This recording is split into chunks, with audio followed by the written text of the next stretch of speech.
너희 중에 심지어 음행이 있다 함을 들으니 이런 음행은 이방인 중에라도 없는 것이라 누가 그 아비의 아내를 취하였다 하는도다. 그리하고도 너희가 오히려 교만하여서 어찌하여 통하니 여기지 아니하고 그 일 행한 자를 너희 중에서 물리치지 아니하였느냐. 내가 실로 몸으로는 떠나 있으나 영으로는 함께 있어서 거기 있는 것 같이 이 일 행한 자를 이미 판단하였노라. 주 예수의 이름으로 너희가 내 영과 함께 모여서 우리 주 예수의 능력으로 이런 자를 사단에게 내어 주었으니 이는 육신은 멸하고 영은 주 예수의 날에 구원 얻게 하려 함이라. 오늘 아무래도 5장의 우리 장이 이제 신앙생활에 대한 교훈으로 장면이 바뀌게 되어져 있기 때문에 몇 가지 전제를 하고 넘어가야 될 것 같습니다. 그래서 그 전제가 일단은 우리 하나님의 계시라고 하는 그런 맥락에서 한번 보죠. 하나님께서 복을 주시고 그리고 생육하고 번성하라, 땅에 충만하라, 그리고 다스리라 라고 하는 나라를 약속했다 한 것이 우리 아담을 에덴에다 이르셨어요. 그러나 선악을 따먹지 말라고 하는 이 금과에 대한 언약을 하나님께 주셨는데 이걸 불순종으로 해가지고 결국은 세상에 쫓겨가지고 사는 것이 우리 타락한 인생이라고 우리는 늘 이렇게 확인을 하겠습니다. 그러나 하나님께서 이 금배를 따먹고 내쫓았을 때 이제 여자의 후손과 뱀의 후손과의 언약을 하신 대로 가죽옷을 해입혀가지고 이들을 보호를 갖다 하는 가운데 지금 이쪽으로 살아가게 합니다. 물론 영이 죽었기 때문에 영이 죽은 상태에서 이 세상을 사는 건데요. 이거를 하나님께서 보여주시기 위해서 이제 우리 이스라엘이라고 하는 나라에게 아브라함을 불러가지고 하나님께서 이 복과 나라를 주셨어요. 복과 나라를 언약을 하시고, 그런데 이 복과 나라를 받았던 아브라함을 비롯해가지고 10조가 10조를 통해서 12아들이 만들어질 때까지 이들이 가나안 땅에서 살다가 70년이 애굽으로 내려오게 됐습니다. 그래서 이 애굽에 내려와가지고 400년 동안이나 종로로 타다가 하나님께서 때가 되면 이들을 불러내셨어요. 이걸 우리가 출애굽이다 이렇게 이야기를 했습니다. 출애굽 해가지고 광야에서 40년 동안 광야 생활을 하게 하셨어요. 광야 생활을 하게 하시고 약속한 이 가나안 땅에 들어가는 모든 언약이 모세 오경을 통해 가지고 언약이 되어진 겁니다. 이걸 모세 오경이라고 우리가 이야기를 했어요. 모세 오경. 그런데 이 모세 오경에서 언약되어진 것이 이에 선민 국가를 통해 가지고 이루어지는데 하나님께서 우리 다윗을 불러가지고 이제 그 왕위에 올리셔가지고 이스라엘 나라를 세워주셨어요. 세웠던 나라가 르호보암 때 가가지고 분국이 되어집니다. 분국이 되어지고 급기야 포로로 끌려가던 나라를 잃고 성전이 다 무너지는 이런 치욕의 상태까지 가게 되죠. 그리고 하나님께서 이들을 회복을 갖다 해주셨어요. 이게 모형적으로 보여주었던 하나님의 계시의 방식이에요. 이게. 그런데 이 회복의 때가 우리 성경으로 가가지고는 말라기까지 이 구약 성경이 완성이 되어진 겁니다. 이 구약 성경인데 이 구약 성경이 말라기까지 와가지고 끝이 났어요. 이 말라기까지 와가지고 예수님이 올 때까지 400년이라고 하는 이제 세월이 필요한데 400년 동안 과연 이 세상은 어떠한 문화로 만들어졌을까? 그걸 이제 우리가 살펴볼 필요가 있는 거죠. 하나님께서는 우리 이 사망의 권세를 통해 가지고 아마 엄청나게 이 두꺼운 성을 짓게끔 만들어놨어요. 그래서 이들이 이 종교라고 하는 것으로 자기들 나름대로 이제 이 음료 권세가 섞이는 이런 종교관을 갖게 되어졌습니다. 지금 베드로서라고 하는 그 이야기는 이 고린도서라고 하는 거는 2차 전도 여행 때 지금 고린도 교회에다 편지를 보낸 거기 때문에 그때의 상황은 거의 3차 전도 여행 때 로마서를 갖다 썼을 때나 역사적 배경이 그렇게 크게 다르지 않습니다. 근데 이렇게 되어졌던 사람들이 이제 어떠한 이 사상을 가지고 살아가는지 이걸로 중무장을 또 해놨어요.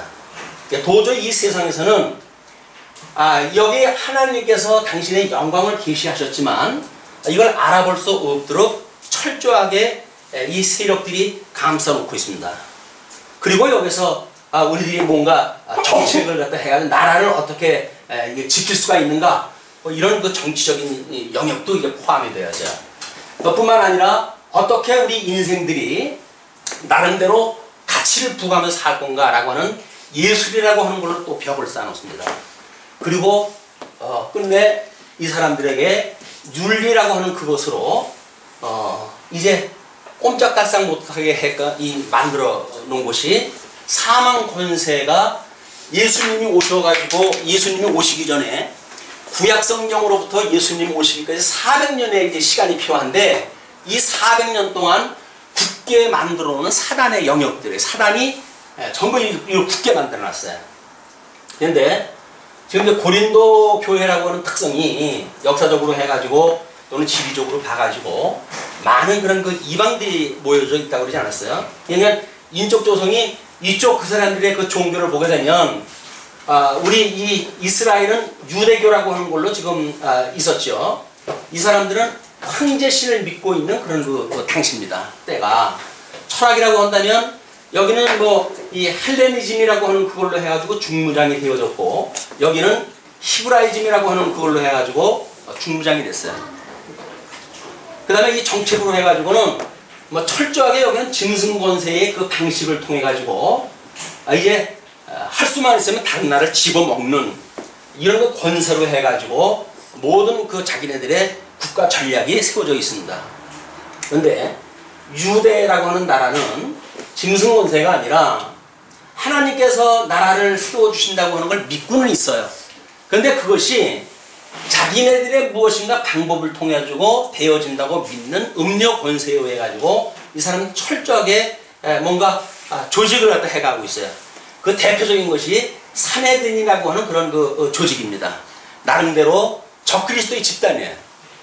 선지직을 감당을 갖다 해야 될 서기관들은 자기네들의 필요한 대로 성령을 마음대로 해석을 갖다 하고 백성들을 돌봐야 되는 장로들은 모든 백성들을 위해 군림을 갖다 하고 또 제사장들은 로마 제국으로부터 이제 그 임명을 받기 때문에 이쪽 짐승 권세에 뭐 가장 아양을 떨면서 자기네들의 그런 그 어떤 이익을 추구해가면서 살아가는 것이 이때의 그 문화였어요.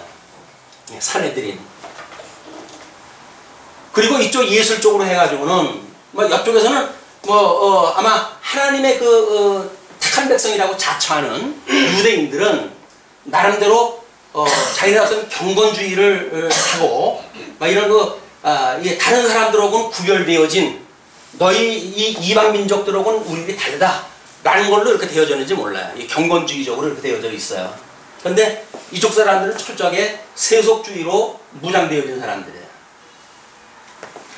윤리 문제를 보니까 이쪽 사람들은 하나님의 이 율법을 가지고 하나님 나라가 이루어진다고 믿는 율법주의로 중무장이 된 사람들이었어요. 이쪽 사람들은 뭐 로마의 그런 그 법치에 의해 가지고 나라가 다스려진 때였습니다. 이런 사람들이 혼재되어져 있는 곳이 지금 고린도 교회예요.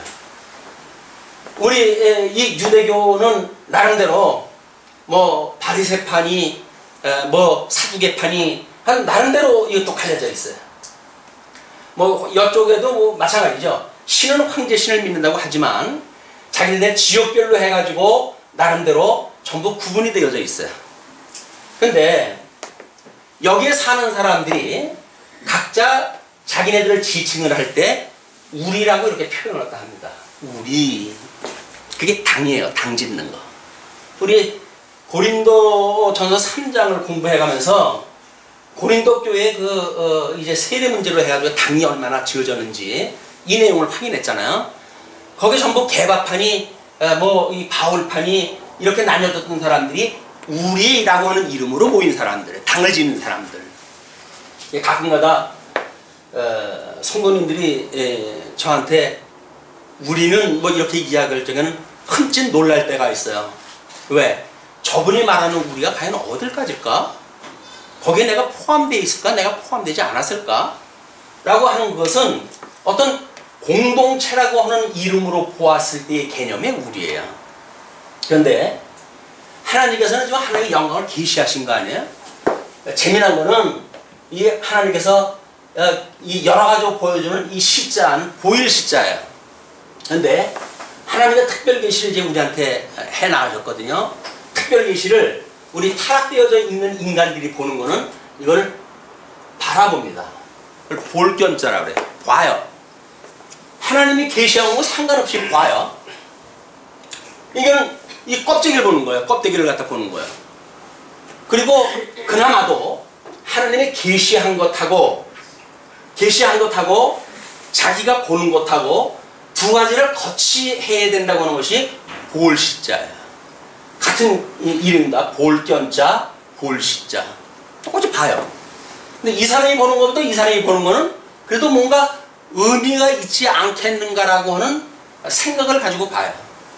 그런데 좀 더 이 철학적인 사람들은 여기에다가 이것도 볼관이에요. 볼연, 볼시, 볼환. 전부 본다는 이야기예요. 그런데 이 사람들은 뭔가 체제고 조직적인 그런 사고를 가지고 그 사물을 보기 시작을 해요. 그러니까 우리가 하나님의 계시를 이해한다고 할 때에도 그냥 겉만 이렇게 보는 사람이 있어요. 겉만 봐요. 신앙생활이라고 하는 중심에 들어와 있지 못하고 그냥 언저리를 갖다 봐요. 그것이 기독교네라고 하고 살아가요. 어떤 사람들은 이것이 하나님께 계시하셨던 그런 의미가 아닐까? 라고 하되 자기의 주관적인 믿음을 가지고 바라보기 시작을 합니다. 이 사람들은 나름대로 관을 세워가지고 봐요. 뭐 성경적으로 해서 뭐 성경관이 어떠네, 뭐 역사관이 어떠네, 제법 조직적으로 사고를 갖다 하고 하나님의 이 계시되어진 세계를 갖다 봅니다. 그런데 하나님의 이 타락되어져 있는 인간들이 하나님의 계시를 갖다 볼 수 있는 방법은 이런 걸로 해야는 도저히 이루어질 수가 없어요. 그래서 하나님께서는 우리 예수님이 이 땅에 오셔가지고 앞을 못 보는 사람한테 진흙에다 침을 이렇게 해가지고 그거를 눈에다 발라줍니다. 기목고 이 벙어리에다가 우리 예수님께서 두 손가락을 귀에다 넣고 그리고 침을 발라가지고 그의 입에다 대요. 그럼 뭐라 그러면 에바다 합니다. 우리 주님께서 열어주지 않으면 이걸 볼 수 있는 방법은 아무것도 없어요. 하나님께 열어주셔야 봐요. 이 열어주셔야 보는 것이 이제 하나님 계시하시고 성경신학이 소위 말하고 있는 인식론이에요. 하나님께서 우리들에게 듣고 깨닫고 믿어지게 하고 살아가게 하시는 일이 전부 하나님께서 하시는 일이에요. 그걸 우리가 로마에서 확인한 대로 뭐예요? 그게 하나님의 의라는 거예요. 하나님의 의가 그걸 갖다 해가지 우리 인간들이 해가지 않는단 말이에요. 그런데 여기에 이렇게 400년 동안이나 길들여져 있던 사람들은 아무리 복음을 들어도 이거의 관습에 젖어져 있어요. 그게 제가 이걸 준비하면서 하문을 찾아봤더니 관자도 재미나더라고요. 이 관습을 버려라 그러는데 그 관자가 소위 말하는 우리가 이렇게 어떤 외부에서 뭔가 힘을 주어 가지고 그런 등소 운동을 벌이거나 정지되어지고자 하고는 그런 성질을 우리가 관성이라고 그렇게 이야기를 해요. 우리는 어저께까지 살았던 그런 그 여력을 가지고 오늘 아침 밥을 먹고 그냥 힘이 만들어졌어요. 그러니까 그냥 살던 관성에 의해 가지고 이 삶을 그냥 사는 거예요. 말씀의 운동력에 의해 가지고 하나님의 말씀을 우리가 일용할 양식으로 먹고 그 양식이 우리를 살아가게 하는 것이 아니라 뭘로 살아간다? 관성으로 살아가는 거예요. 그 관성이 형태화되어지는 걸 관습이라고 이렇게 이야기해요. 관습. 습관으로 그게 자꾸 쌓여가지고 100번 나래질을 갖다 해야 그 날개 기다래에 흰백자들하는 게 습자네. 익힐 습자. 그렇게 되어지는 거예요. 그러니까 우리가 신앙생활을 하면 할수록 어디로 갑니까? 이 관습이 더욱 단단하게 굳어져 가요. 우리는 이러한 그 지경에 있을 때 400년이나 이 지나는 세월 동안에 우리 주님께서 오셨어요. 그것이 소위 말하고 있는 우리 주님의 성육신 사건, 그리고 우리 공생애를 통해 가지고 하나님 나라와 하나님의 의의를 전파했던 공생의 시간이 주어진 뒤에 예수님은 급기야 십자가에 못 박아 죽으심을 당하게 되어집니다. 그런 사망 권세를 이기시고 부활을 갖다 하셔요. 이 모습은 구약 성경에 언약했던 그런 모습 그대로 지금 성취가 되어진 사건이에요.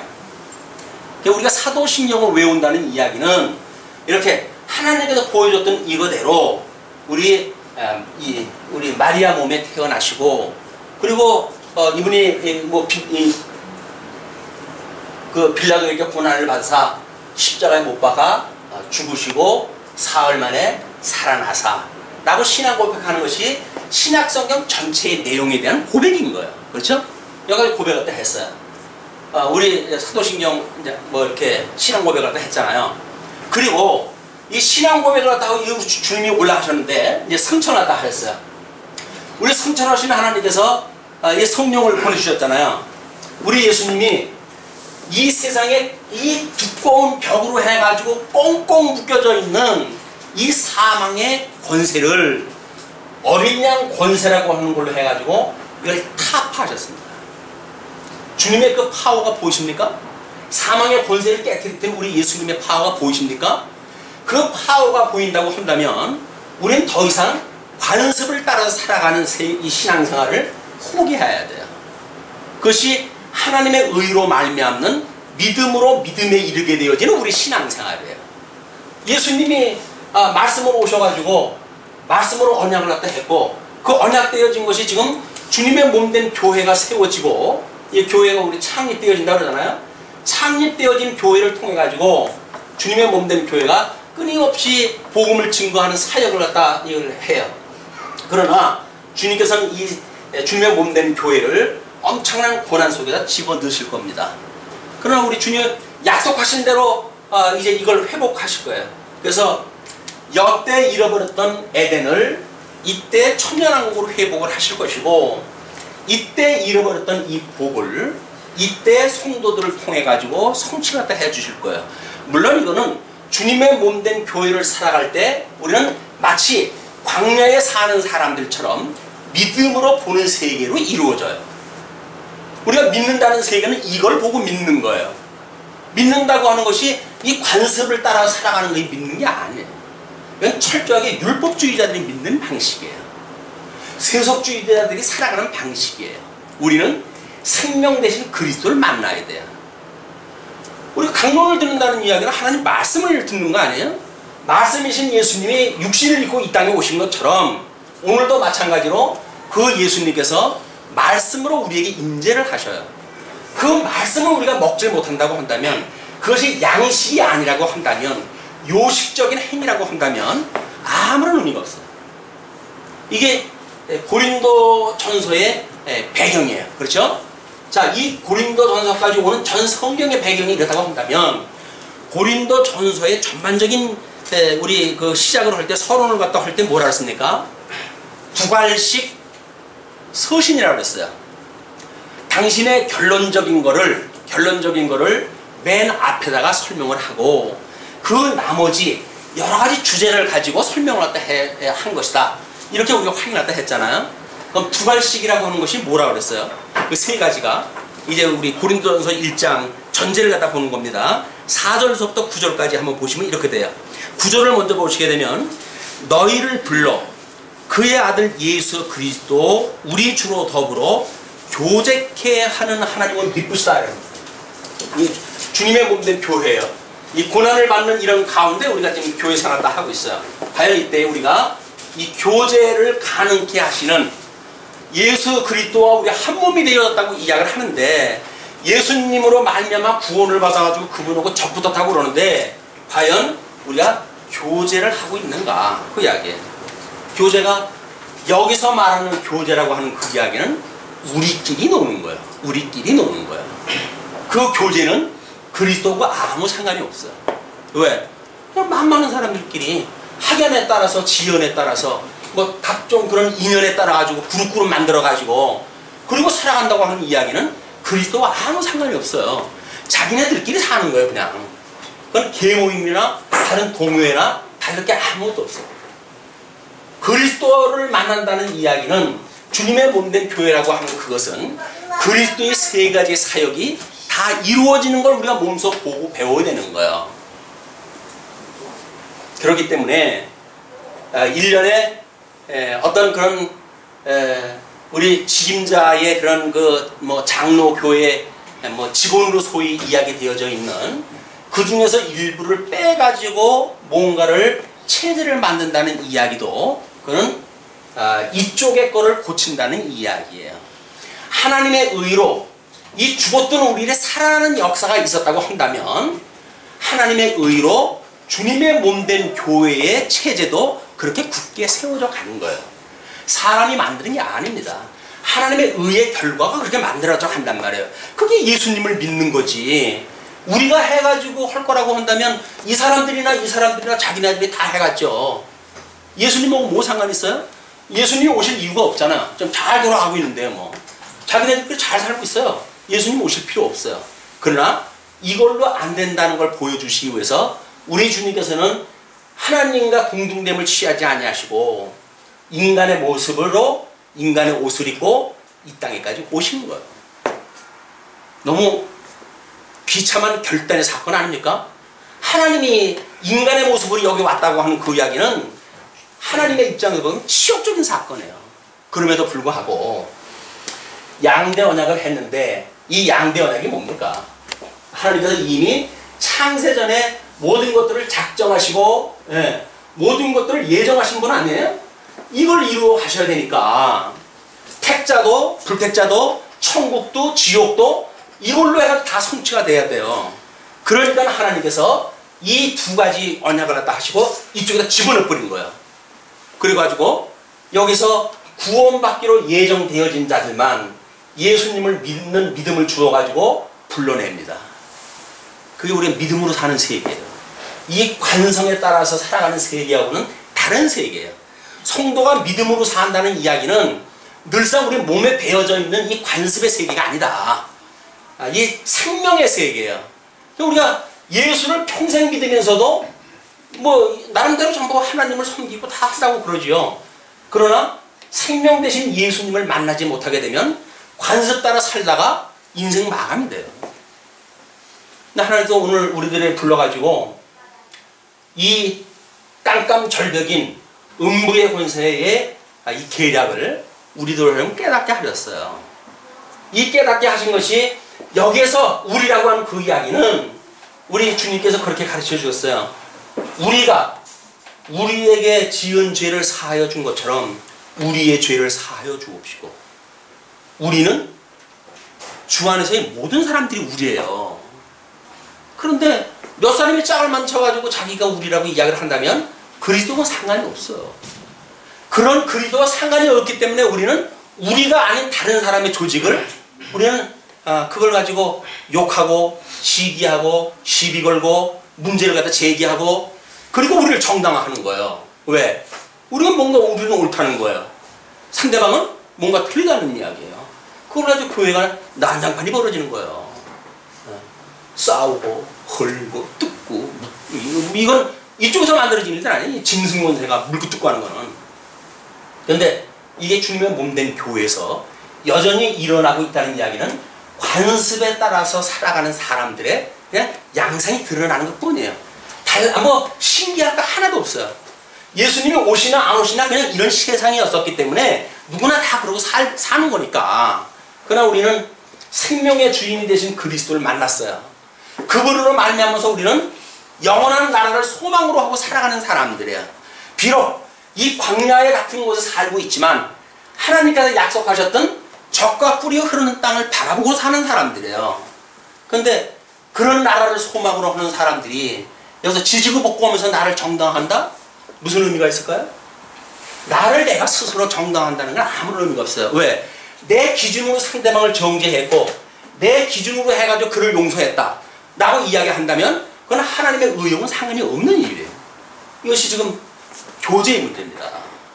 왜 이 고린도 교회가 이 교제가 이루어지지 않을까 라고 하는 문제가 우리 주님께서는 천상에서 하신다는 이야기가 뭐예요? 너희를 교제케 하신다고 그랬잖아요. 하나님의 의로 하는 것은 교제케 하는 일이에요. 근데 교제가 이루어지지 않는다는 이야기는 뭐예요? 하나님의 뜻대로 안 살고 있다는 이야기예요. 하나님의 말씀을 믿지 않는다는 이야기예요. 뭘 보고 우리가 뭐 판단을 읽고 뭐가 있어요? 이거 보면 알지. 주 안에서 정말 우리가 말씀으로 교제를 나누고 살아가는가, 아니면 우리라고 하는 어떤 공동체의 삶을 살아가고 있는가. 교회는 공동체가 아닙니다. 유기체예요. 유기체. 여기에 이 주님의 몸된 교회를 교제케 하신다고 그랬어요. 그 다음에 그걸 한번 거슬러 올라가 보죠. 3절에 8절에 뭐라 그랬죠? 주께서 우리를 우리 주 예수 그리스도의 날에 책망할 것이 없는 자로 끝까지 경고케 하시리라. 우리 주님께서 이렇게 교제 가운데 견인을 갖다 해주신다 그랬어요. 끝까지 견인을 갖다 해주신다 그랬어요. 우리 예수님한테 초청을 받은 사람들은 꽤나 많습니다. 초청을 받은 사람은 꽤 많아요. 근데 초청을 받았지만 실상 구원을 받은 사람들은 그렇게 많지 않아요. 이게 하나님의 말씀을 들으면서 경계해야 될 부분이에요. 우리는 뭐 예수님 믿으면 구원받는다고 그러니까 돈들 하는 거 있어요. 예수 믿으면 구원받는다고 그러는데 이신칭의 얼마나 좋아요. 믿음으로 구원받는다고 그러는데 나의 수고가 들어갈 게 있으니까 뭐 그렇다고 치면 되는 건데, 근데 그렇다고 치는 거하고 믿어지는 거하고는 별개 문제예요. 정말 우리가 예수를 그리스도로 믿습니까? 그 믿는다는 이야기는 내가 매일같이 죽어서 없어지는 거예요. 나를 부인해야 되는 거예요. 근데 우리는 관습에 따라서 이걸 주장하고 살잖아요. 여전히 이 속에 살고 있잖아요. 그러면서 끝까지 견인을 갖다 해준다고 하는 걸 믿는다는 이야기는 부도예요. 이렇게 사는 사람은 이런 것들을 깨트려 부시고 이렇게 살던 나의 모든 옛모습을 벗어버리고 여기 안에서 죽어버리고 그리스도와 더불어서 매일같이 새로워지는 이런 그 믿음으로 사는 사람들을 끝까지 지켜가신다는 이야기입니다. 자, 이렇게 되어지는데 그 전제를 또 한번 거슬러 올라가 보죠. 7절에 뭐라고 그랬죠? 우리 그 5절서부터 이렇게 이야기를 합니다. 너희가 그의 안에서 모든 일, 곧 모든 부병과 모든 지식에 풍족함으로 그리스도의 증거가 너희 중에 경곡해 되어 너희가 모든 은사에 부족함이 없이 우리 주 예수 그리스도의 나타나심을 기다립니다. 이거는 하나님께서 주시는 이 지식이 아니면, 하나님께 주시는 이 계시의 정신이 아니면 우리는 이 모든 것이 안 된다고 하는 것이 사도 바울이 고린도 교회에 편지를 보내면서 대전제로 지금 쓴 거예요. 대전제예요. 그런데 나타나는 현상은 지금 어떻습니까? 교제가 아니라 분당이 일어나요. 누구한테 세례를 받았느냐라고 하는 문제로 좀 갈라지고 그랬으니까, 그러니까 너희들이 얼마나 이 지식이 예수를 그리스도로 믿는 지식이 미숙한지에 대한 선언이에요. 우리는 마치 뇌에 입력되어져 있는 성경 구절을 가지고 우리 믿음인 양 오해를 갖다 해요. 근데 재미나게도 예수님이 오셨을 때 유대인들은 성경을 거의 외웠어요. 바리새인이니 이런 사람들은 성경 외운 사람들이에요. 전부 입력되어져 있는 사람들이에요. 그런데 입력되어져 있는 사람들이 뭘로 살았다고요? 그 성경 구절을 자기가 뭔가 적용을 하면서 산다고 그렇게 하면서 산 거예요. 그리고 율법적으로 살았어요. 모든 성경이 오실 예수님에 대해서 언약을 했다 한 거라고 그러는데 언약으로 보지 아니하고 자기들이 지키고 산다고 그러니까 예수님께서 그들을 뭐라 그럽니까? 여기는 시신이 썩고 들어가는 그런 그 무덤인데 바깥은 하얗게 칠을 해놨잖아요. 회칠한 무덤인 거예요. 어느 권세에 의해서 살아간다고요? 그냥 독사의 새끼들이라는 거예요. 예수님이 왜 세상을 이 바리새인들을 당해가지고 그들에게 독사의 새끼들이라고 해가지고 선언을 갖다 합니까? 그분이 왜 성전을 갖다 뒤집어 엎고 그렇게 하십니까? 그것이 이들이 사역하는 관습을 깨트리는 거예요. 제자들이 자랑합니다. 아유, 선생님 저 성전을 보십시오. 납니까? 저 미석이 그때 뭐 이태리에서 수입석으로 했다고 그래요. 헤롯이. 예수님 뭐라 합니까? 헐어버려라. 사흘 만에 세우겠다. 뭔가 눈에 보이는 걸 가지고 하나님의 나라를 궁구하니까 기독교가 예수를 믿으면 복을 주고 예수를 믿으면 뭐 만사가 형통하고 예수를 믿으면 어떻고 전부 나를 위한 신앙생활을 해가는데 그건 우리 주님하고 아무 상관이 없는 이야기예요. 주님께서 능력이 없어가지고 우리들 하루 3끼 먹는 거 이런 방식으로 주시겠어요? 지금도 마음만 있으시다고 한다면 맨날 만나가 떨어지게끔 해가지고 먹고 살게 하실 텐데 근데 왜 땀을 흘려가지고 이걸 먹고 살게끔 하셨을까요? 주님을 의지하라는 거예요. 내가 너의 양식이라는 거예요. 근데 우리는 예수님을 양식으로 삼지 않고 뭘 양식을 삼아요? 세상에 떡만 양식을 삼는 거예요. 떡만. 이게 관습으로 살아가는 우리들의 모습이다. 자, 그러면 이제 대전제가 이렇게 되어졌는데 5장에 지금 어떤 문제가 이루어졌는지 또 하나의 전제가 남았어요. 그것이 4장 맨 마지막 절을 우리가 봐야 됩니다. 그게 뭐냐면 너희가 무엇을 원하느냐? 내가 매를 가지고 너에게 나아가랴 사랑과 온유한 마음으로 나아가랴. 고린도 교회의 그런 그 문제를 보고 사도 바울이 징계에 대한 그런 그 이야기를 하는 거예요. 지금 징계, 이 징계뿐만 아니라 권징, 이 교회가 이렇게 교대가 되어져 가지고 이걸 책망함과 바르게 함과 의로 교육하기에 하나님의 말씀에 합당한 일인데 하나님의 말씀을 듣고 또 책망이 안 돼요. 말씀을 듣고 골수가 쪼개지고 우리들의 이런 죄성이 드러나고 하나님 앞에 자복하고 회개해야 되고 이런 그 우리들의 인생이 하나님의 말씀 앞에서 바리새인처럼 우리는 목을 꼿꼿이 세워요. 왜? 나는 이미 의인인데 뭐. 의인이에요? 쥐뿔.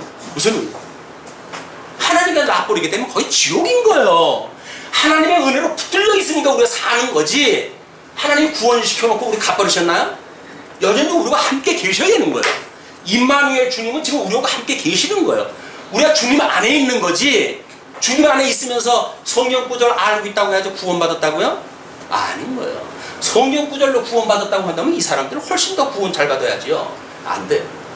자, 이런 그 사람들한테 지금 이렇게 안 되어진 이 교제를 안 되는 사람들한테 하나님께서 잘하는 것은 권면하고 못하는 것은 징계를 내리는 것이 권징이라고 하는 이야기예요. 권징. 권할 권자, 그 다음에 나무랄 징자. 자, 그런 그 전제에 지금 5절부터 우리가 이제 5장을 들어가야 됩니다. 너희 중에 심지어 음행이 있다 함을 들으니 이런 음행은 이방인 중이라도 없는 것이라. 누가 그 아비의 아내를 취하였다 하는도다. 그때 사도 바울이 듣는 그 소문에 의할 것 같으면 어떤 인간이 자기의 아비의 아내를 취했대요. 물론 아비의 아내를 취했다는 걸로 보아가지고는 뭐 소모나 이렇게 되어지겠죠.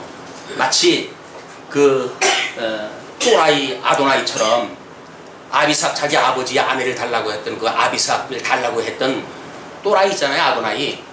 그런 망난이에요. 자기 아들을 자기 아버지의 그 아내를 취하는 이런 그 일들이 지금 벌어지고 있는 거예요. 근데 문제는 그걸로 끝나질 않습니다. 이 교제를 갖다 해야 되는 문제예요. 여기서 지금 어떤 사건이 일어났느냐면 아비의 아내를 취한 사건이 일어났어요. 그런데 또 어떤 그 문제가 됩니까? 그리하고도 너희가 오히려 교만하여져서 어찌하여 통한이 여기지 아니하느냐. 이런 일이 만들어졌는데도 불구하고 통한이 여기는 마음이 없어요. 왜? 완전히 개 껍질처럼 딱딱한 이런 관습 속에 들어가져 있기 때문에. 여기 성문화 타락한 세속주의 아닙니까? 사도 바울이 로마에 보낸 편지를 보내면 뭐라고 그래요? 너희들이 여자가 순리를 따라서 살지 아니하고 남자가 순리를 따라서 살지 아니하고 완전히 뭐 이 동성애가 만연되어져 있는 그런 그 상태란 말이에요. 지금 이 성문화가 이게 그냥 관습의 문제가 아니에요. 지금 온 동네가 그렇게 살고 있으니까 여기서 예수를 그리스도로 만나고 산다고 하는 사람들도 아무런 그게 걸림돌이 없어요. 왜? 나만 그러나 뭐 다 그러고 사는 건데 그런 거 이야기예요. 자, 너희 중에서 물리치지 아니하였느냐? 내가 실로 몸으로는 떠나 있으나 영으로는 함께 있어서 거기 있는 것 같이 이 일 행한 자를 이미 판단하였노라. 사도 바울의 지금 편지입니다. 그러면서 주 예수의 이름으로 너희가 내 영과 함께 모여서 우리 주 예수의 능력으로 이런 자를 사단에게 내어 주었으니, 사도 바울은 그 자를 이미 사단에게 맡겨놨어요. 자, 하나님께서 끝까지 견인을 갖다 해가셨다고 하는 이 일은 끝내 백보자 심판으로 해가지고 결판이 나겠죠. 이 심판에 의하게 되면 영원한 생명과 영원한 사망으로 심판이 되어질 거예요.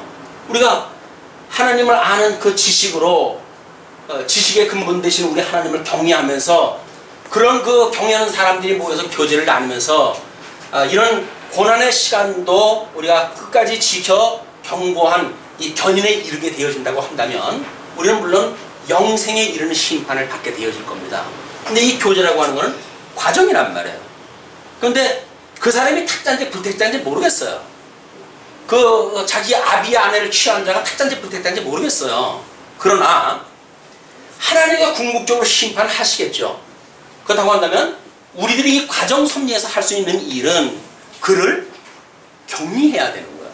격리. 이 격리라고 하는 것을 좁은 의미로 해가지고 죄진 사람에 대한 격리로만 생각을 하는데 우리들의 성령의 소욕과 육체의 소욕이라고 하는 관점에서 보게 되면 여전히 마찬가지예요. 내가 과연 육체의 소욕을 어느 만큼 거스리고 살아가려고 하는 그건 하나님 앞에 통한이 여기는 마음이 있는가 라고 하는 문제가 작정되어졌고 언약되어졌으니까 기계적으로 되어진다고요? 그건 작정론이에요. 운명론이에요. 하나님께서 이렇게 섭리하시는 것은 철저하게 유기적으로 해가십니다. 택한 자와 불택자를 갖다 골라내는 방법이 하나님의 지혜예요. 그러니 이 안에 집어넣고 그렇게 해가지요. 우리는 예정되어졌기 때문에 구원받았다고 하는데 그건 거짓말이에요. 성경을 통해서 확인을 했다 해보니까 내가 예정되어진 것이 맞구나 라고 이것이 결과로 떨어지는 거지. 나는 예정되어졌기 때문에 구원받는데 문제가 없어 라고 말하는 사람은 그 교리를 전제로 믿는 사람이에요. 그건 이쪽에 율법주의자들이 가지고 있는 특징인 거예요. 말씀이라고 하는 건 교리적인 전제로부터 시작되지 않습니다. 살아있는 말씀으로부터 시작이 되어져요. 그 말씀이 우리들한테 견고하게 만들어지게 되면 이것이 나름대로 교리로 심조로 뭐 이런 걸로 우리가 굳게 만들어지겠죠. 어떠한 뭐 이런 그 거짓 선지생들이 들어와도 능히 이길 수 있을 만큼 체계화가 되겠죠. 그러나 처음서부터 예수를 믿는데 예정되어진 사람은 여기까지 다 이루는 거야 라는 결론적인 그 이야기는 출발 자체가 잘못되어진 거예요. 성경신학에서 가장 경계하는 것이 뭐냐면 로만 카톨릭 같은 데는 교리의 문답을 통해 가지고 구원을 갖다 이제 인정한다 해 세례를 갖다 주잖아요. 그런데 성경신학을 하는 데에서는 교리를 전제로 하는 것이 아니라고 선언해요. 그런 신학적으로는 성경신학적으로는 이 교리는 전제되어지는 게 아니다. 결과로 나와야 되는 거다. 이렇게 가르쳤는데 불구하고 성도님들은 어떻게 산다고요? 전제로 살아가요. 난 예정되어졌어. 그럴 때 문제 없어. 여기 살고 있던 사람들이 염려 가지고 살아가는 사람 아무도 없어요. 잘못되어져 있는 이 유대교를 믿고 있는 사람도 자기는 이거 당연히 구원받는 백성이라고 생각을 하면서 살아왔어요. 얼마나 뜨거운 열정을 가지고 살아가는데요. 근데 그게 예수님이 뭐라 그래요? 독사의 새끼들이라는 거예요. 독사의 새끼들. 오늘 우리는 정말 주님께서 이 독사의 새끼들처럼 살아갈 수밖에 없는 우리들에게 살아있는 하나님의 말씀을 주셔가지고 그 생명을 만난 것이 우리들의 행복이에요. 그렇지 않습니까? 그럴 때 우리 은혜는 어디 입력되어져 있는 정보를 빼가지고 쓰는 게 아니에요. 마치 신용카드에다가 무슨 성경 구절 집어넣어가지고 입력해놔가지고 필요할 때마다가 뭐 카드 긁듯이 긁어가지고 위로를 갖다 받는다? 그건 말씀의 운동력이 아니에요. 나를 체면 거는 거지. 우리들의 은혜는 하나님께서 항시 내려주셔야 되는 거예요. 영원한 은혜로 내려주셔야 되는 거예요. 지금도 이 은혜가 내려오지 않으면 이덕성이 강론할 수 없고 여러분들 들을 수 없어요. 만약에 깨달음이 있다고 한다면 그건 성령의 은혜예요. 또 그 은혜를 우리 무시하잖아요. 성령의 은혜를 무시해요. 내가 알고 있는 성경적인 선지식이 마치 그걸 깨달았다고 착각을 한다니까요. 그러니까 예수님 필요 없어요. 왜?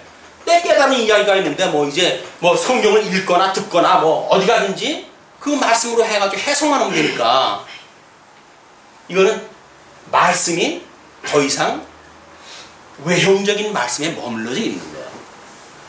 그것 때문에 신학자들이 늘 고민인 거예요. 그래서 파르트 같은 신학자는 뭐라 그럽니까? 이런 말씀이 아니라 무엇인가 그 말씀이 나하고 교감이 있었을 때 그것이 참 시간이라는 거예요. 참 역사라는 거예요. 그 신학자가 이런 논리를 몰라가지고 그러겠습니까? 그런데도 불구하고 예수를 믿는다고 하는 게 도대체 뭐냐 이게. 이런 관습에 의해 가지고 세상 이 돌아가는 대로 내가 이렇게 돌아가고 마는데 그렇다고 한다면 내가 산다고 하는 의미가 뭐냐. 말씀을 분구하고 연구한다고 하는데 그건 무슨 의미가 있느냐. 그 고민인 거예요. 그분이 만들어낸 것이 그 말씀이 나의 뭔가 심금을 울리고 감동을 주고 이렇게 했을 때에 하나님을 만나는 시간이란 말이에요. 그 시간만 참 시간이라는 거예요. 나머지는 의미 없는 시간이에요. 파르트가 이야기한 얘기예요. 그런데 그 사람은 신학자니까 그런 설명을 했지만 과연 우리가 신앙생활을 한다고 하면서 하나님의 그 말씀 안에서 말씀이 운동을 갖다 해가지고 과연 우리가 살아가고 있는가. 우리 교회 이름이 말씀 운동교회 아니에요. 말씀 운동 성교회 아니에요. 말씀만 있으면 뭐래. 운동력이 있어야지. 말씀의 운동력이 우리로 하여금 자발성도 끌어내고 이런 그 어떤 통회하는 마음도 불러일으키고 이렇게 해야 뜨거운 마음이 일어날 거 아니겠어요. 근데 간판만 말씀 운동 성교회야. 그리고 실질적으로는 그냥 간판이 그렇다는 얘기지 이런 거라고 한다면 아무런 의미가 없어요. 아무런 의미가 없어요. 우리끼리 따로 모여가지고 이렇게 공부할 이유도 없어요. 뭐랍니까? 옆에 교회하고 똑같은데 못 들어가고 있어요. 그냥 옆에 교회 가면 되지. 근데 우리는 무엇인가 우리들의 기준을 가지고 뭔가 당위성을 말하고 하다가 보니까 그 당위가 우리들의 당위가 되어져 버리는 거예요. 또 관습으로 이렇게 살아요.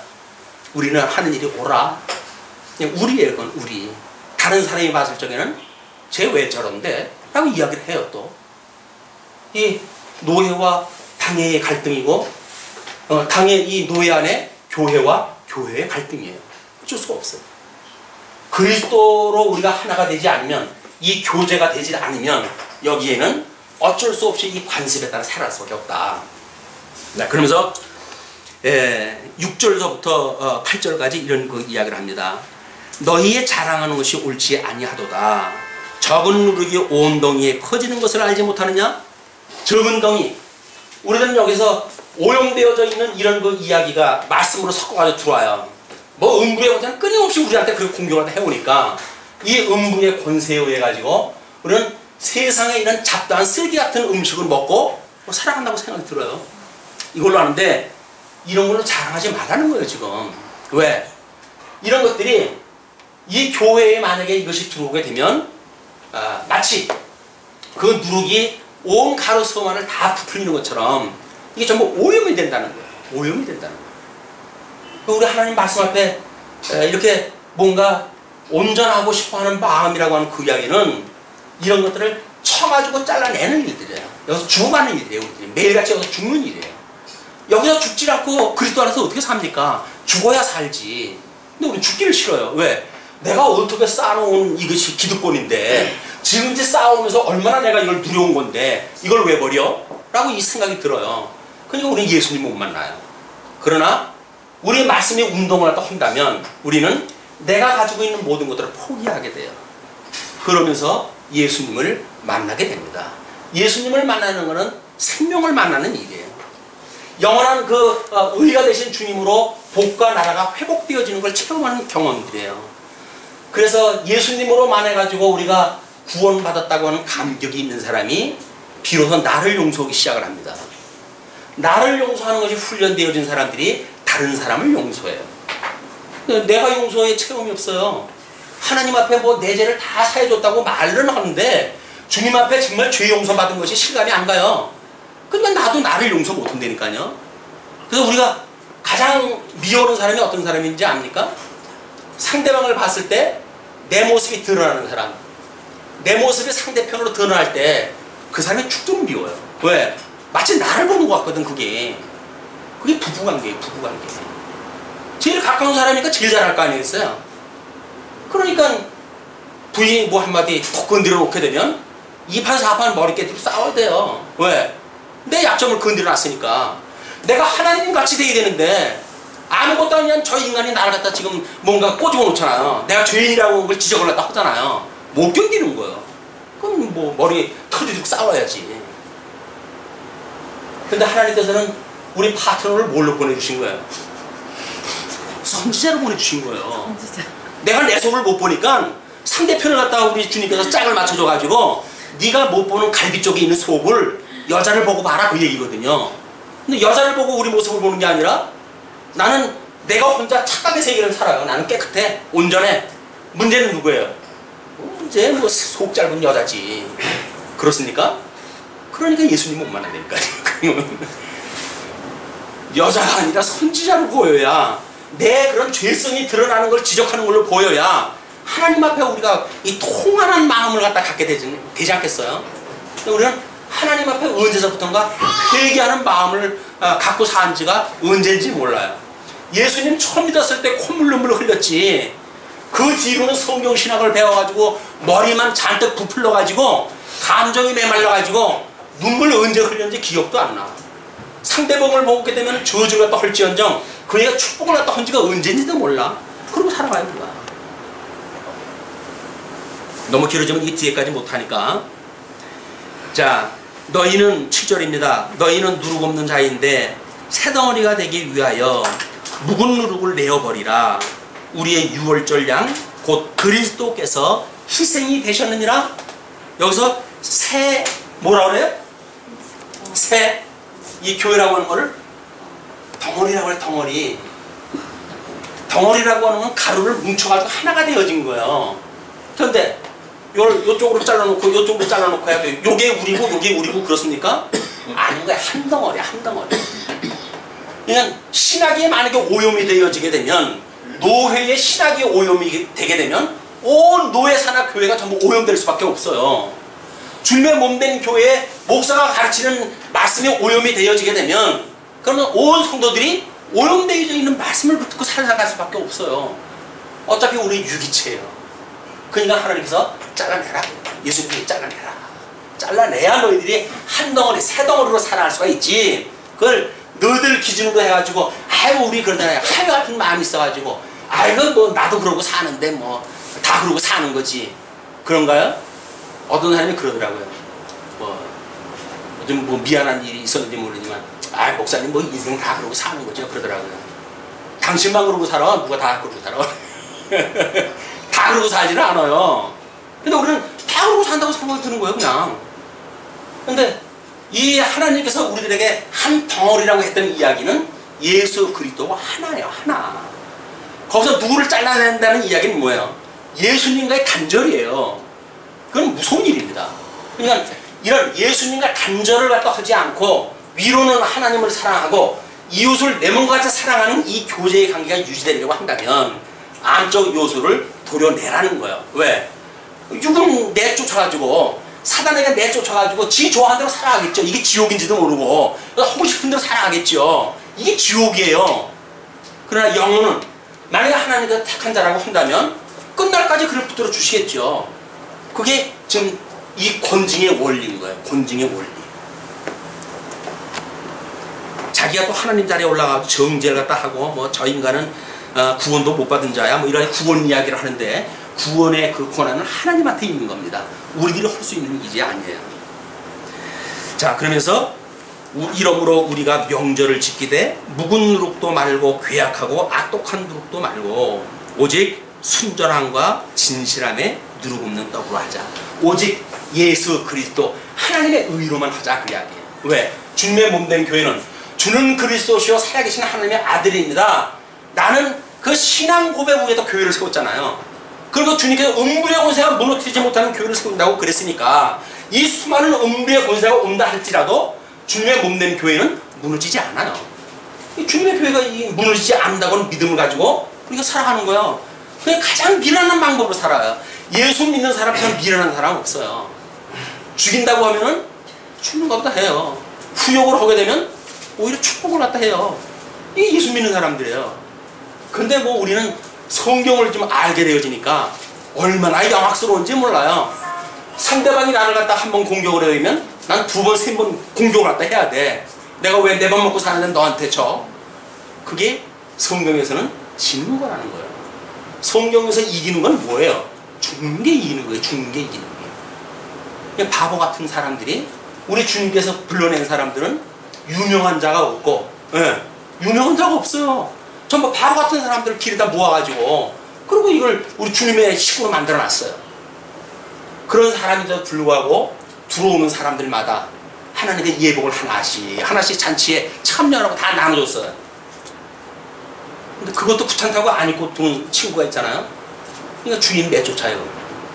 너는 왜 예복이 없니? 예복이 없는 자를 하인들한테 뭐라 그래요? 내어 쫓아라.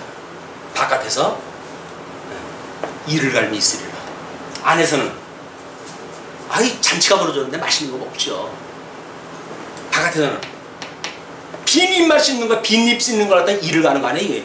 아니 맷돌이 뭐 돌릴 게 있어야 이걸 돌리는 맛이 나지. 이를 간다는 이야기 빈 이만 갈고 있어요. 먹을 게 없어가지고. 이게 먹을 거 없으니까 이게 쓰레기니까 이게 먹을 게 없잖아요.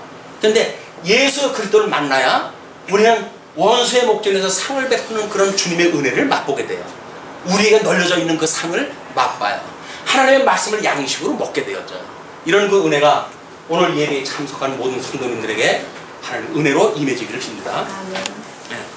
그러면서 이제 9절로 끝절까지 이렇게 설명하다 해갑니다. 이제 그 외인을 모르되 교중 악한 사람은 내어 쫓으라고 하는 이야기인데, 내가 너에게 쓴 것에 음행하는 자들을 사귀지 말라 하였거니와. 그래서 이 문제는, 이 구절은 아마 이 고린도 전서를 쓰기 이전에 또 하나의 무슨 편지가 있지 않겠느냐. 이게 성경 해석학자들은 그렇게 봅니다. 그렇게 그때 쓴 것이 있는데, 그때는 음행하는 자를 사귀지 말라고 이렇게 이야기를 했어요. 근데 이 말은 이 세상에 음행하는 자들이나 탐하는 자들이나 토색하는 자들이나 우상 숭배하는 자들을 도무지 사귀지 말라 하는 것이 아니니, 만일 그리하려면 세상 밖으로 나가야 할 것이라. 이 세상이 보통 이러고 사는 건데, 여기서 이 사람들하고 같이 산다는 이야기는 어쩔 수가 없잖아요. 그냥 너의 사귀지 말라는 이야기는 교중에 있는 사람들한테 하는 이야기지, 바깥에 있는 사람들은 다 이렇게 사는 것이 당연하고 사는 사람들인데, 이 사람들하고 어떤 절교를 하고 살아가라 하는 이야기 아니다, 그 이야기예요. 우리 세상 나가서 이런 사람들 같이 살잖아요. 그래 이 사람들한테 복음을 증거하겠죠. 근데 교중에서도 이런 자들이 구하는데도 불구하고 아무런 제재가 없고 경계가 없어. 최소한도 1단계 경계라고 하면 뭐래요? 그런 사람을 보면 내가 내 속을 들여다봐야죠. 상대방을 봤으니까, 거울을 봤으니까 나가 때가 묻었나? 내가 오염됐나? 뭔가 잘못되어진 건 없나? 그럼 내 속을 들여다봐야 될 거 아니겠어요? 상대방이 거울로 보였으니까.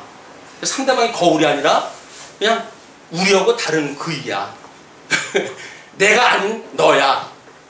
그러면 내가 아닌 너니까 그 너라고 하는 인물의 죄만을 보는 거예요. 과연 나하고 똑같은 그런 그 모습을 가지고 있는데도 불구하고, 이게 하나님의 말씀을 제대로 모르는 우리 인생들의 이런 그 나타나는 양상이다. 하나님의 말씀을 듣는다는 이야기는 내가 그 죄를 깨닫는 거예요. 죽어야 살 거 아니에요. 예수님이 죽으셨다가 부활하셨던 것처럼 우리는 말씀을 듣고 이 관습이 깨져야 새로운 세계에 살게 되어지는데, 관습은 그냥 내버려 두고 그리고 말씀만 여기다 집어넣게 되면 차고 넘친다나 어쩐다나 모르겠어요. 말씀이 운동력이 있는 말씀이면 그렇게 되겠죠.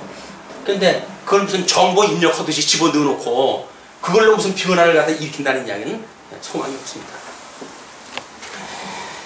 그래서 이제 내가 너희에게 쓴 것은, 만일 어떤 형제라 일컫는 자가 음행하거나 탐남하거나 우상 숭배를 하거나 후욕하거나 술 취하거나 도색하거든 사귀지도 말고 그런 자와는 함께 먹지도 말라 함이라.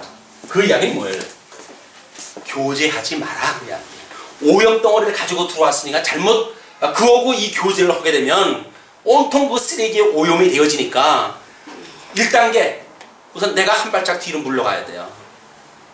저분 경계해야 되겠는데 왜? 내 속을 갖다 보니까 나의 그 육체의 소욕에 더러운 모습이 그대로 드러나고 있어요. 내가 나를 갖다 경계를 갖다 해야 되겠죠. 2단계 상대방을 경계해야 돼요. 3단계 교회에다 말해야 되겠죠. 4단계 그를 교회에서 장로를 보내가지고 그에게 여러 가지로 권명을 갖다 해요. 3번씩이다 말했는데도 불구하고 교회를 없이 여기게 되면 그 다음에 할 수 없어요. 교회에서 내쫓는 거예요. 그것이 소위 말하는 권징이라는 이야기입니다. 우리 복음서에서 예수님이 가르쳐줬던 그런 그 이야기들이에요.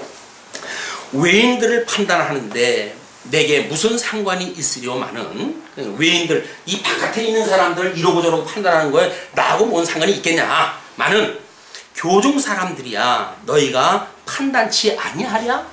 교중에 같은 형제요 자매요 라고 하면서 정말 예수님의 같은 피로 십자가의 그 보혈의 공로로 당신도 구원을 받고 나도 구원을 받았습니다 라고는 생명을 가지고 우리가 지세를 하다 봅니까?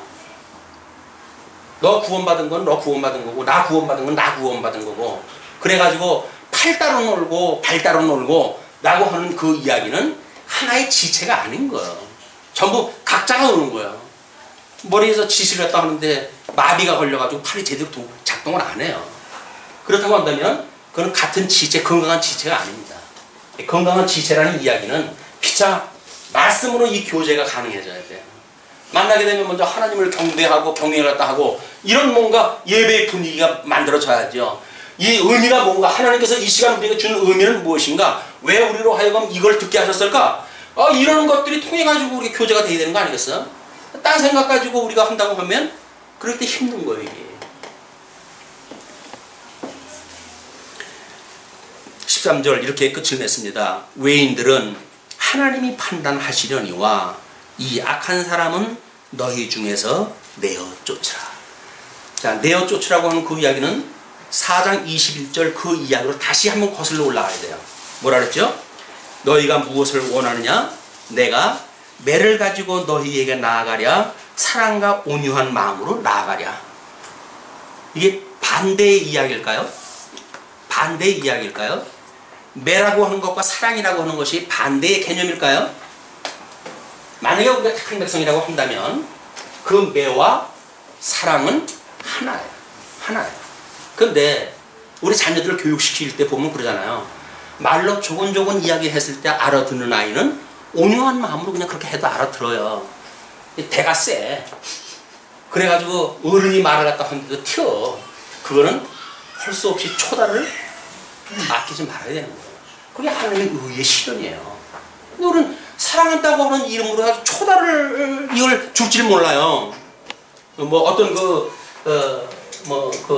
강론자는 그런 이야기를 갖다 했더라고요. 한국 교회에 그 서양에 잘못되어져 있는 유아 교육 그 제도가 들어와가지고 촉달이라고 하는 방법이 제거되어진 이유로 우리 아이들의 심정이 망가진다. 왜? 잘못되어 있는 초달을 안 아껴요. 이 초달을 갖다 아껴요. 그래가지고 아유 이 끔찍하고 불문 날릴 것 같고 뭐 쥐면 깨질 것 같고 이걸 어딜 때려 이걸 아유 이 때릴 데가 어딨어. 그래가지고 금이야 오기야 키워놓는다고 하는데 사랑이라고 하는 그 이야기는 하나님의 초달이라고 하는 방법도 하나님의 사랑하는 방법이에요. 그것이 주님의 목적인 교회의 고난입니다. 7번 연단한 이 금과 같은 우리 하나님의 백성을 만들기 위해서 하나님의 고난이라고 하는 이 초단을 갖다 하나님께 주시는 거예요. 근데 우리 초단의 훈련이 안 됐으니까 아니 세상에 뭐 내가 잘할 때 얼마나 금이 오기야 잘하는데 교회 생활하는데 뭐 이렇게 힘이 들어 팽개치고 가는 거예요. 그게 견인에 이르지 못하는 특징인 거예요. 못 견뎌요. 못 견뎌요. 자, 이런 그 교회 문화 지금 이 뭐 일련의 그런 사태들 뭐 어떻게 보게 되면 뭐 오늘 또 참여하신 분들도 공감대를 이루는 어떤 그런 문화 속에 우리가 같이 있다고 보여집니다. 뿐만 아니라 또 우리 말씀드린 서원교회 성도님들도 가장 그런 그 처해져 있는 곳에서 공감하는 그런 그 영역들이에요. 과연 우리가 우리라고 하는 우리가 과연 어디까지가 우리인가. 그러나 예수님이 가르쳐주신 기도대로 우리가 우리에게 죄진 자를 사하여 준 것처럼 우리의 죄를 사하여 달라고 하는 기도가 끊임없이 있어져야 돼요. 뿐만 아니라 어떻게 해요? 시험에 들게 하지 마시고 제발 이 악에서 건져주세요. 내가 이거 보기만 해도 너무 싫어요, 주님. 이 악에서 나를 구원해 주세요. 라고 하는 것이 견인에까지 이르는 우리들의 교제예요. 근데 아유 이거 얼마나 좋은 건데 뭐 이거 하나님께 주신 문 안 돼 뭐. 맞죠? 하나님께 주시지 않은 게 어딨어요, 세상에. 이것도 즐기고 예수 믿는 것도 즐기자. 그 이야기는 하나님의 재물과 하나님을 겸하여 섬길 수 없대요. 안 되는 거예요. 하나님을 경외하든지 재물을 경외하든지 둘 중에 하나라는 거죠. 가치라고 하는 건 한 군데 있는 건데, 근데 둘을 적당히 놓아가지고 이거를 경배하면서 살아가면서 하나님을 경외한다는 이야기는 나를 속이고 이웃을 속이는 일이에요. 교회를 속이고 주님을 속이는 일이에요. 그것이 나중에 하나님의 마지막 날 심판에 임하게 되어진다. 하나님의 말씀을 들을 때마다 그런 우리 내면에서의 그들이 드러날 때마다 그걸 버리고 포기하고, 그래서 우리 주님의 말씀으로 또 하루를 살아가는 양식이 되어졌으면 좋겠습니다. 기도하시죠.